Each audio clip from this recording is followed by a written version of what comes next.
Hello' everyone, good morning. আৰু এতিয়া আমি এটাই গৈ আছোঁ কামাখ্যা মন্দিৰলৈ এটা বিশেষ কামৰ কাৰণে, কাৰণ আজি আছে বাবুৰ চূড়াকৰণ। আৰু বহুত দিনৰ পৰা ভাবি আছিলোঁ বাবুৰ চুলিখিনি কটাব লাগে, কিন্তু টাইমটো মিলাব নোৱাৰোঁ। যদিও বা গুৱাহাটীৰে বোৱাৰী, কিন্তু কৰ্মসূত্ৰে বাহিৰত থাকোঁ বাবে মিলাব পৰা নাছিলোঁ। গতিকে জুলাই মাহ আৰু সময়ো মিলালোঁ। আজি জুলাই মাহৰ 25 তাৰিখ, দিনটোও ভাল।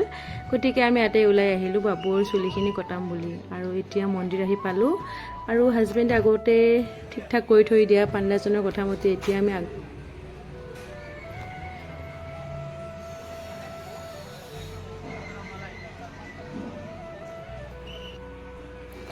এই মন্দিৰৰ ভিতৰতে থকা পুখুৰী এটাত বাবুক হাত ভৰি ধুৱাই দিয়া হৈছে। আৰু যিহেতু ঘৰৰ পৰা গা মই ভালদৰে ধুৱাই লৈ আহিছোঁৱেই, ইয়াতে অকণমান হাত ভৰি ধুৱাই লৈছে। আৰু যিহেতু চুলিখিনি কটাব লাগিব, তাৰ কাৰণে নিয়ম এটা কৰিব লাগে কাৰণে ভৰি হাত ধুই আছে। আৰু আমিও হাত ভৰি ধুলোঁ আৰু চাফ চিকুণকৈ তাৰ পাছত চুলিখিনি কটাবলৈ যাব। আৰু অকণমান টেনশ্যন হৈ আছে, আৰু চুলিখিনি কটাবৰ সময়ত বাবু বা কেনেকুৱা কৰে, কাৰণ নতুন পৰিৱেশ এটাত বাবু লগালগ মানে এডজাষ্ট কৰিব নোৱাৰে, অকণমান লাজ কৰে, সংকোচ আৰু হয়। আৰু তাকে অকণমান টেনশ্যন হৈ আছে, চুলিখিনি কটাৰ সময়ত বা কেনেকুৱা কৰে। এতিয়া দেখা যাওক আৰু ভগৱানে কি কৰে। চুলিখিনি কটাবলৈ আহিলোঁ। আৰু প্ৰথম অৱস্থাততো বাবু কান্দিলে, কিন্তু লাহে লাহে এডজাষ্ট কৰিলে। আৰু কাষতো সৰু সৰু দুই এজন বাচ্ছাই চুলি কাটিছে, তাকে দেখিলে চাগে, আৰু তাৰ বাবে সিও লাহে লাহে এডজাষ্ট কৰিলে। আৰু পাছত চুলিখিনি কটাব ধৰিলে।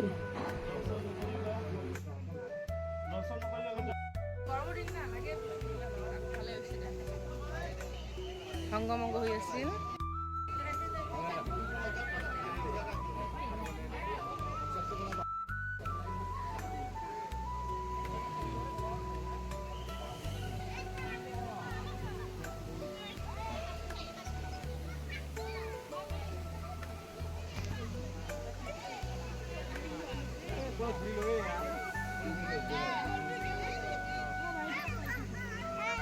চুলিখিনি কাটা হয় যেতিয়া, আৰু আমি আকৌ এবাৰ আহিছোঁ পুখুৰীৰ পানীৰে আকৌ ভালদৰে অকণমান চাফা কৰি দিব লাগিব। আৰু তাৰপাছত আমি মেইন মন্দিৰলৈ যাম।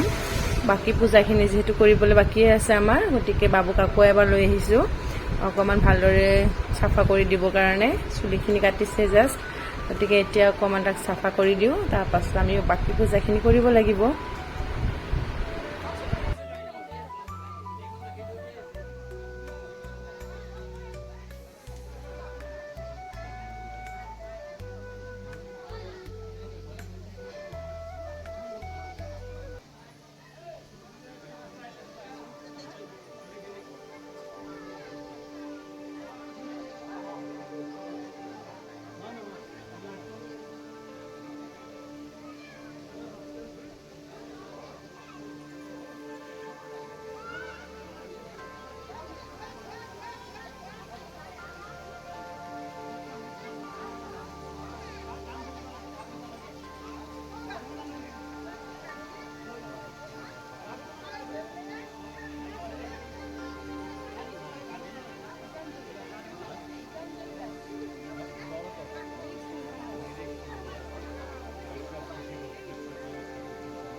আৰু আমাৰ ভিতৰৰ ভাগৰ পূজা ভাগৰ ধুনীয়াকৈ কৰা হ'ল আৰু সম্পূৰ্ণ ভিডিঅ' কৰিব পৰা নগ'ল কাৰণ তাত এলাউড নাথাকে কিছুমান ঠাইত। আৰু পূজা যিহেতু হৈ গ'ল, এতিয়া অকণমান বাবু আৰু দেউতাকে ৰেষ্ট লৈছে, মানে অকণমান বহিব আৰু আমাক ক'লে দুখনমান ফটো উঠিলোঁ আৰু গতিকে আৰু কোনে পায় আমিও পুটুককৈ মিনি আৰু মই ফটো মাৰি লৈছোঁ। আৰু এইফালে বাবুকো কিবা এটা খাবলৈ দিলে দেউতাকে আনি, গতিকে বাবু অকণমান খাই থকাৰ সময়তে আমিও দুখনমান ফটো উঠি লৈছোঁ আৰু।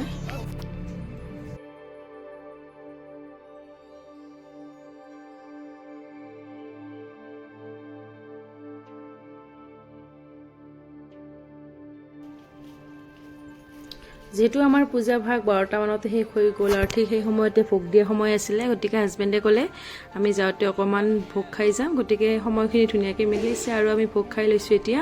আৰু খুব টেষ্টি হয় ইয়াৰে ভোগ, বহুতেই খাব বাবে ৰৈও আছিলে, গতিকে একেলগে গোটেইবিলাকে বহি খালোঁ, ভাল লাগিলে। আৰু এতিয়া আমাৰ পূজা ভাগ হৈ গ'ল যিহেতু সম্পূৰ্ণ, আৰু এতিয়া আমি যাবলৈ ৰেডি। আৰু এতিয়া গৈ আছোঁ আৰু এতিয়া গাড়ী আহি পালে আমি যাম। আৰু এতিয়া গাড়ীখন আহিলে আমি এতিয়া ওলাই দিলোঁ, গতিকে গোটেই দিনটো আজি সুন্দৰভাৱে পাৰ হ'ল আৰু কামখিনি সুচাৰুৰূপে সম্পন্ন হ'ল।